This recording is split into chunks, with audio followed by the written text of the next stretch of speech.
সূরা রুমের 41 নম্বর আয়াতে আল্লাহ পাক রব্বুল আলামিন নিজে তার কারণ কি জন্য দুর্ভিক্ষ হয়, কি জন্য এরকম মহামারী হয়, কি জন্য এত সমস্যা হয়, আল্লাহ তাআলা নিজে ১৫০০ বছর পূর্বে মুহাম্মদুর রাসূলুল্লাহ সাল্লাল্লাহু আলাইহি ওয়াসাল্লামের মাধ্যমে আমাদেরকে জানিয়ে দিয়েছেন। বলেন সুবহানাল্লাহ।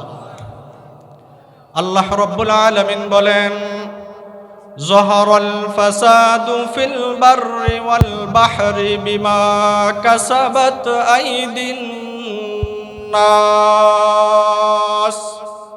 আল্লাহ রাব্বুল আলামিন বলেন, দুনিয়াতে যত বিপর্যয় হয়, দুনিয়াতে যত মহামারী হয়, দুনিয়াতে যত হাম হয়, দুনিয়াতে যত যুদ্ধ বিগ্রহ হয়, দুনিয়াতে যত রকমের আপনার বিপর্যয় হয়, আল্লাহ তাআলা বলেন এই সব বিপর্যয় মানুষের হাতের কামাই। কার কামাই?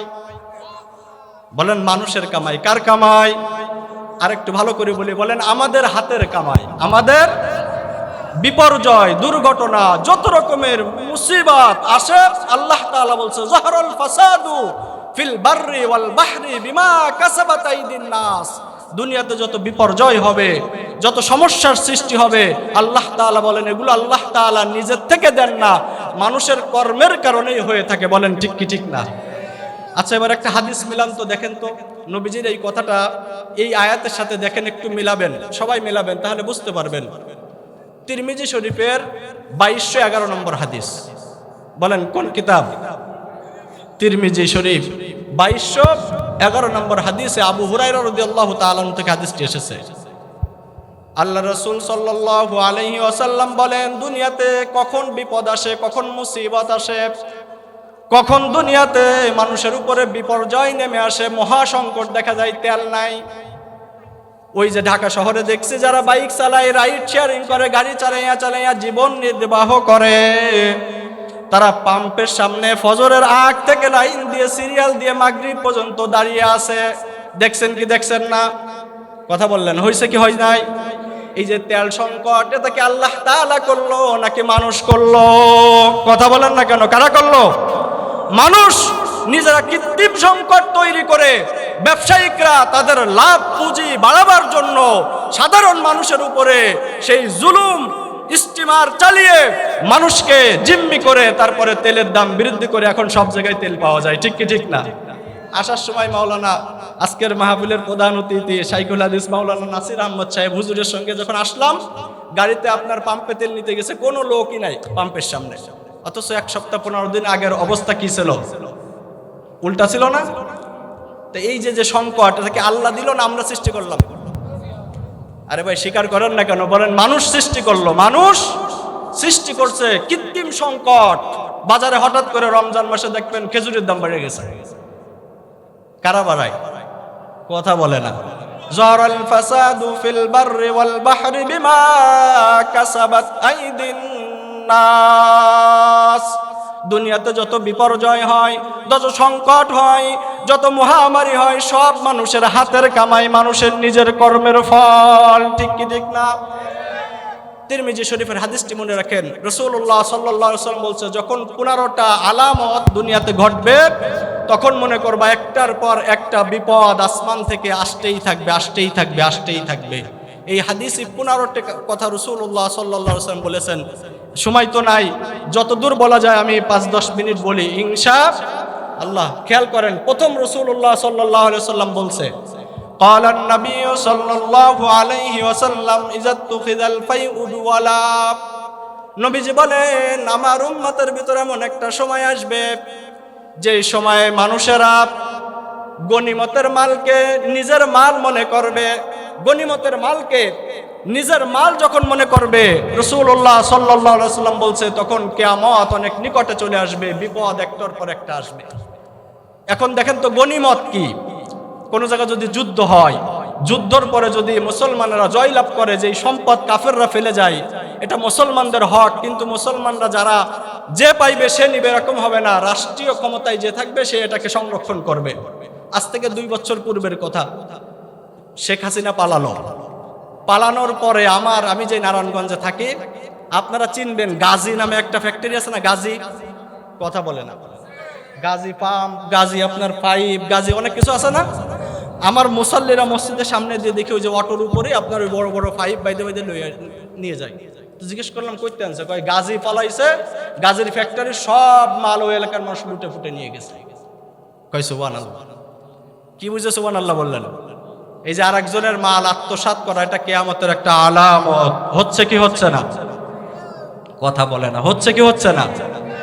আল্লাহ নবী বলেন, এক নম্বরে যখন দেখবা দুনিয়ার মানুষেরা গনিমতের মালকে নিজের মাল মনে করবে, তখন বুঝে নিবা কিয়ামত অনেক নিকটে চলে আসছে। এক নম্বর। দুই নম্বরে ভালো করে মিলান, নবীজি বলছে ওয়াল আমানাতা মাগুনামা, যখন মানুষের কাছে আমানত রাখা হবে, আমানত খেয়ানত করবে। আমানত খেয়ানত যদি করে, বুঝে নিবা কিয়ামত অনেক নিকটে চলে আসছে, বালা মুসিবত আসতেছে। এখনকার যুগে আমানত ঠিক থাকে নাকি? কথা বলেন, আমানত ঠিক থাকে? কিসের আমানত? এক মারে এক কথা কয়ে দেখেন, এক বোন এক কথা বলে দেখেন, যে মা বা বোন বা আমার চাচি বা খালা ফুফু ওই কথাটা কাউকে বলেন না, পরের দিন ওটা বিবিসি লন্ডন। হয় কি হয় না? কথা বলে না, হয় কি হয় না? আল্লাহ নবী বলছে আমানত রক্ষা করতে। আমানত যদি রক্ষা না করে, যেই জামানায় আমানত রক্ষা হবে না, বুঝতে হবে কিয়ামত অনেক নিকটে চলে আসছে। বলেন তো, আমরা যেই জামানায় আছি, যেই যুগে আছি, যেই সমাজে আছি, যেই গ্রামে আছি, এখানে আমানত নষ্টকারীর মতন মানুষ আছে না নাই? আমানত কি নষ্ট করবে? আমার কাছে এক লোক আসছে মসজিদে ইমামতি করি, যে নাজবুল সাকিব বলতেছিল ইমামতি করি, তো এক লোক এসে বলছে, হুজুর আমি এক মসজিদে ইমামতি করতাম, ওই মসজিদের ক্যাশিয়ার মসজিদে সব টাকা মারিয়ে দিছে। মসজিদের টাকাও মারিয়ে দেয়। ওয়াল আমানাতা মাগুনামা, ওয়াল আমানাতা মাগুনামা। অনেক মাদ্রাসা মসজিদের হিসাব চাইতে গেলে কমিটি বেজার, আছে না নাই? কথা বলে না। আরে আমি তো আপনাদের ছেলে, আমার সাথে কথা বলতে সমস্যা কি? এই সমস্যা আছে না নাই? জোরে বলতে হবে, আছে না নাই? যার ছেলে হোক, যে বাড়ির হোক, যত বড় ক্ষমতাশীল হোক, ওয়াল আমানাত মাগুনামা, আমানত কাউকে নষ্ট করতে দেওয়া যাবে? কথা বলেন, আমানত কাউকে নষ্ট করতে দেওয়া যাবে? সেটা মসজিদ হোক, মাদ্রাসা হোক, রাস্তা হোক, আপনার ঈদগাহের টাকা হোক, আপনার কবরস্থানের টাকা হোক। ওয়াল আমানাত মাগুনামা, আমানত যার কাছে সংরক্ষণ করা হবে, সে যদি আমানত রক্ষা করে, এটা কিয়ামতের আলামত। তার বিরুদ্ধে সকলকে সোচ্চার হতে হবে। পারা যাবে? জোরে বলি নারায়ে তাকবীর। ওয়াল আমানাত মাগুনামা ওয়াজ যাকাতু মাগরামা। নবীজি বলেন, আরেকটা শ্রেণীর লোক বের হবে, যারা যাকাত দেওয়াকে জরিমানা মনে করবে। যাকাত দেওয়াকে জরিমানা মনে করে, এরকম লোক আছে না নাই? আরে ভাই, যার সম্পদ আছে যায় দেখেন, রমজান মাসে যদি আপনার ভালো একটু দূর সম্পর্কের কোনো আত্মীয় একটু গরিব হয়, ওর বাড়ি যদি আশপাশে যায়, পরিচয় দিতে চায় না, না আমার কিছু হয় না, মনে হয় জাকাত নিতে আসছে, এই ভয়ে ওই জাকাত দেনেওয়ালা, যার উপরে জাকাত ফরজ হয়ে রয়েছে, এরকম ধনী ব্যক্তি অনেক সময় গরিব আত্মীয় স্বজনের পরিচয় দেয়। কথা বলে না, পরিচয় দেয়। ওয়াজ-যাকাতু মাগরামা, নবীজি ১৫০০ বছর পূর্বেই বলে গেছে, আমার উম্মতের ভিতরে এমন একটা সময় আসবে, যে সময় জাকাত দেওয়া তারা জরিমানা মনে করবে। আছে না নাই? এই যুগ অনেক দূরে না এখন আছে? বলেন না সবাই, অনেক দূরে? তাহলে কিয়ামত অনেক দূরে না কাছে? ভালো করে মিলান। ৪ নম্বরে ওয়াজ-যাকাতু মাগরামা ওয়া তুআল্লিমা লিগাইরিদ্দিন। নবীজি বলেন ৫ নম্বরে এক শ্রেণীর মানুষ বের হবে, যারা ইলম শিক্ষা করবে, জ্ঞান শিক্ষা করবে, অনেক জ্ঞানে জ্ঞানী হবে, অনেক শিক্ষায় শিক্ষিত হবে, কিন্তু কোরআন হাদিসের ইলম তাদের ভিতরে থাকবে না। কোরআন হাদিস বিহীন জ্ঞান দুনিয়াতে আছে না নাই? স্কুলে যারা পড়ে, শ্রদ্ধা সম্মান রেখেই বলছি, স্কুল কলেজ ভার্সিটি, আপনার ইউনিভার্সিটি, সর্বোচ্চ ডিগ্রি যেই ব্যক্তি নেই, অনেক সময় দেখা যায় আপনার বিসিএস ক্যাডার হয়েছে, কিন্তু আলিফ বার ২৯ হরফ চেনে না। আছে না নাই? আবার ভালো মানুষও আছে আলহামদুলিল্লাহ।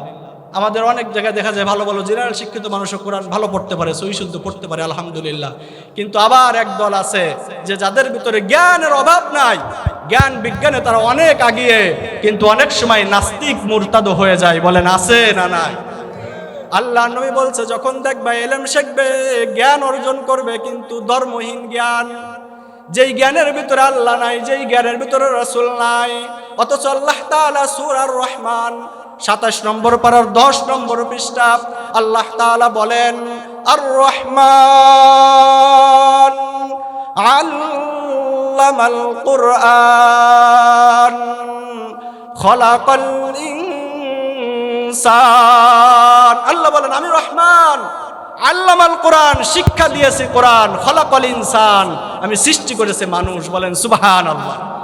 সূরা রহমানের তাফসীরের ভিতরে লেখছে ইমাম কাজী সানাউল্লাহ পানিপতি রহমাতুল্লাহ আলাইহি যে আল্লাহ তাআলা মানুষ হওয়ার জন্য প্রথম শর্তই দিয়েছেন, যদি কেউ মানুষ হতে চায় তাহলে অবশ্যই তাকে আল্লামাল কোরআন, কোরআন শিক্ষা করা লাগবে। এই মাদ্রাসায় কি শিক্ষা দেওয়া হয়? পিছনের ভাইরা বলেন মাদ্রাসায় কি শিক্ষা দেওয়া হয়? তো এই কোরআন আমরা যারা বুড়ো হয়ে গেছে, আমাদের যাদের বয়স হয়ে গেছে, এখন তো আর শিক্ষা করার সুযোগ নাই, তাহলে কি করতে হবে? এই মাদ্রাসায় আমাদের সন্তানাদিদেরকে দেওয়ার দরকার আছে না নাই? আল্লাহ নবী বলেন যখন দেখবা মানুষ ধর্মহীন শিক্ষায় শিক্ষিত হবে, যখন দেখবা মানুষ দ্বীনহীন শিক্ষায় শিক্ষিত হবে, আল্লাহ নবী বলেন তখন বুঝে নিবা কিয়ামত অনেক নিকটে চলে আসছে। এখন অনেক মাদ্রাসায় মাহফিলে যায়। সেদিন এক জায়গায় ওয়াজ করতে গেলাম, বলছে হুজুর মাদ্রাসা দোতলা, দোতলা মাদ্রাসা, টোটাল মাদ্রাসা ছাত্র আছে 6 জন। কয়জন? এই দুরবস্থা চলছে কি চলছে না? অনেক প্রতিষ্ঠান হয়েছে, অনেক মাদ্রাসা হয়েছে, যাই দেখবেন ছাত্র নাই, ছাত্র শূন্য। কেন? ওই যে মানুষের ভিতরে যে ইলম শিক্ষা করা ফরজ, তলাবুল ইলমি ফারিদাতুন আলা কুল্লি মুসলিম, তলাবুল ইলমি ফারিদাতুন আলা কুল্লি মুসলিম। নবীজি বলছে ইলমে দ্বীন শিক্ষা করা ফরজ, ফরজ এবং ফরজ। এই ফরজটা আমরা অনেকে ভুলে বসে আছি। বলেন ঠিক কি ঠিক না? এই যে এসএসসি বলছে, এসএসসি পরীক্ষার্থী ছেলেটা বসে বসে ভাত খায়, মা ডিমটা গালের ভিতরে দিয়ে নিয়ে যাওয়ার সময় ডিমটা খেয়ে যা, একটু দুধটা গরম করে দিয়ে নিয়ে দুধটা খেয়ে যা। কিন্তু তালবে ইলম যখন মাদ্রাসায় পড়ে তখন তারে কোন রকম বাড়িতে কটা ফান্তা টান্তা খাওয়াইয়া যা, মাদ্রাসায় যায় পড়গা। অথচ ছেলেটা হাফেজে কোরআন যারা হয় তাদের চেয়ে কষ্টের কোনো পড়া পৃথিবীতে নাই। বলেন ঠিক কি ঠিক না? আমরা স্বাভাবিকভাবে ঘুমেতে কয়টায় উঠি? কথা বলেন না, ফজরে আজানের পরে তো উঠি। কিন্তু এই মাদ্রাসায় খবর নিয়ে দেখবেন রাত 3টের পরে আর ঘুমানোর সুযোগ। এই যে ছোট ছোট বাচ্চারা উঠে উঠে পড়তেছে, তাদের প্রতি আমাদের দয়া, তাদের প্রতি আমাদের অনুগ্রহ বেশি থাকার কথা ছিল, কিন্তু সেটা না করে আমরা এসএসসি পরীক্ষার্থী ছেলে তাকে ডিম দুধ দিয়ে ফল দিয়ে বাবা একবার মা একবার খাইসে ধরে খাওয়াই, কয় না ফজরের নামাজ পড়ে যাস বাবা। এরকম অনেক বাবা মা আছে না নাই? কথা বলেন না কেন? আছে না নাই? ভালো করে মনে রাখেন, কিয়ামতের ময়দানে আপনার আমার ওই সন্তান আমাকে আপনাকে ডাক দেবে, আল্লাহর কাছে বলবে আল্লাহ আমার জন্য জাহান্নাম হয়ে গেছে, কোনো দুঃখ নাই, ওই বাবাকে একটু এনে দাও। আমার জেবিএমের কলিজার সন্তান ভাইরা, আমার যুবকেরা, আমার চাচারা, আমার আত্মীয় স্বজনেরা, দিল থেকে কথাটা বলছি, ময়দানে মাহাশারে আপনাকে আমাকে হাজির করা হবে। আপনার আমার সন্তান বলবে এই বাবা এই মা আমাকে এসএসসি পরীক্ষার্থী বানাইছিল, ইন্টার পড়িয়েছিল, বিভিন্ন শিক্ষায় শিক্ষিত করেছিল, একবারের জন্য এই জেবিএম মক্তবে পাঠাই নাই, জেবিএম মাদ্রাসায় পাঠাই নাই, একবারের জন্য আমাকে নুরানি মাদ্রাসায় দেয় নাই, আমাকে এরকম ভাবে ইলমে দ্বীন শিক্ষা দেয় নাই। এই বাবা আজকে আমার সামনে এনে দাও। বাবাকে সামনে এনে দেওয়া হবে। হাদিস সাক্ষী, আল্লাহর নবী বলেন ওই সন্তান বাবার বুকের উপরে পিঠের উপরে পাড়াইয়া পাড়াইয়া তারপরে জাহান্নামে যাবে, ওই বাবাকেও জাহান্নামে নিয়ে যাবে। জোরে বলেন নাউজুবিল্লাহ। তাহলে আমাদের সন্তানদেরকে মাদ্রাসায় পড়ানোর দরকার আছে না নাই? কথা বলেন না কেন? আছে না নাই? 5 নম্বরটা বলছি, এটা বলে শেষ করে দিই। রাসূলুল্লাহ সাল্লাল্লাহু আলাইহি সাল্লাম বলছে ওই হাদিসের ভিতরে যে কিয়ামতের আগ দিয়ে মানুষের ভিতরে পুরুষেরা স্ত্রীদের আনুগত্য করবে। এই রোগ আছে না নাই? কথা বললেন না কেন? পুরুষেরা এখন মহিলাদের কথায় উঠবস করে। এরকম অনেক স্বামী আছে যে মায়ের সঙ্গে দুর্ব্যবহার করে, হাদিসে এসেছে, আর স্ত্রীর কথা মতন উঠা বসা করে। এরকম স্বামী আছে না নাই? সবাই বলেন আছে না নাই? এটা কিয়ামতের আরেকটা আলামত। আল্লাহ রসুল সাল্লাল্লাহু আলাইহি ওয়াসাল্লামের পরে বলছেন, শেষ করে দিচ্ছি, এরপরে বলছেন বন্ধুদেরকে আপন বানাবে আর বাবাকে দূরে ঠেলে দেবে। বাবার সাথে আজকাল সন্তানদের ব্যবহার ভালো না, কয় বাবা বুড়ো হয়ে গেছে, কিছু বোঝে না। এরকম রোগ আছে না নাই? কথা বলেন না কেন? আছে না নাই? তো যুবক, তোমার বাবা যদি না বোঝে, তোমার মা যদি না বোঝে, তাহলে তুমি আমি দুনিয়ায় কেমনে আসলাম? তারা বুঝেই তো আপনাকে আমাকে দুনিয়ার মুখ দেখিয়েছেন। বলেন ঠিক কি ঠিক না? আসুন, অনেকগুলো কথা এখানে আর বলা যাবে না, যেহেতু উস্তাদ চলে আসছে, আমাদের সকলের মধ্যমণি চলে আসছে। যেই অগোছালো কথা সংক্ষেপে যেভাবেই বলছি আল্লাহ তাআলা যেন আমাদেরকে দিল থেকে শ্রবণ করে এটা আমাদের জীবনে বাস্তবায়ন করার, আমল করার তৌফিক দান করুক। জোরে বলি আমিন। আরেকটু জোরে সোরে বলি আমিন। অত্র এলাকায় যারা আছে, মা বোনেরা যারা শুনতেছে, আল্লাহ তাআলার কাছে দোয়া করছি আল্লাহ তাআলা যেন আজকের এই মাহফিলটাকে কবুল আর মঞ্জুর করে নিক। কিয়ামত অবধি এই মাদ্রাসাকে কবুল করে নিক, কিয়ামত পর্যন্ত এই মসজিদকে কবুল করে নিক। মাদ্রাসা মসজিদ আমি আগেও বলছি, আজকেও বলি, আমার ডাইন চোখ আর বাম চোখ। প্রত্যেকে ভাববেন ভালো করে, আপনি মোড়ল বংশের, আপনি মোল্লা বংশের, আপনি মল্লিক বংশের, যা হন না কেন, আপনি দুই চোখ মনে করবেন। মাদ্রাসা আমার ডান চোখ, মসজিদ আমার বাম চোখ। কোন চোখকে আমি যেমন আঘাত করতে দিই না, ঠিক তদ্রূপ আমাদের এই মাদ্রাসা মসজিদকে কেউ কোনোভাবে কলুষিত করতে দিব, কোন রাজনীতি করতে দিব, সব কিছুর বাইরে আমাদের মাদ্রাসা মসজিদ। আল্লাহ তাআলা যেন কিয়ামত পর্যন্ত এই মাদ্রাসার মসজিদকে কবুল আর মঞ্জুর করে নিক, আজকের মাহফিলকে কবুল করে নিক। আশপাশে অনেকের কবর আছে, আমার বাবার কবর আছে, আল্লাহ তাআলা যেন আমাদের এই আশপাশে যত গোরস্থান আছে সকল কবরবাসীদেরকে মাফ করে দিক। সকলে বলি আমিন।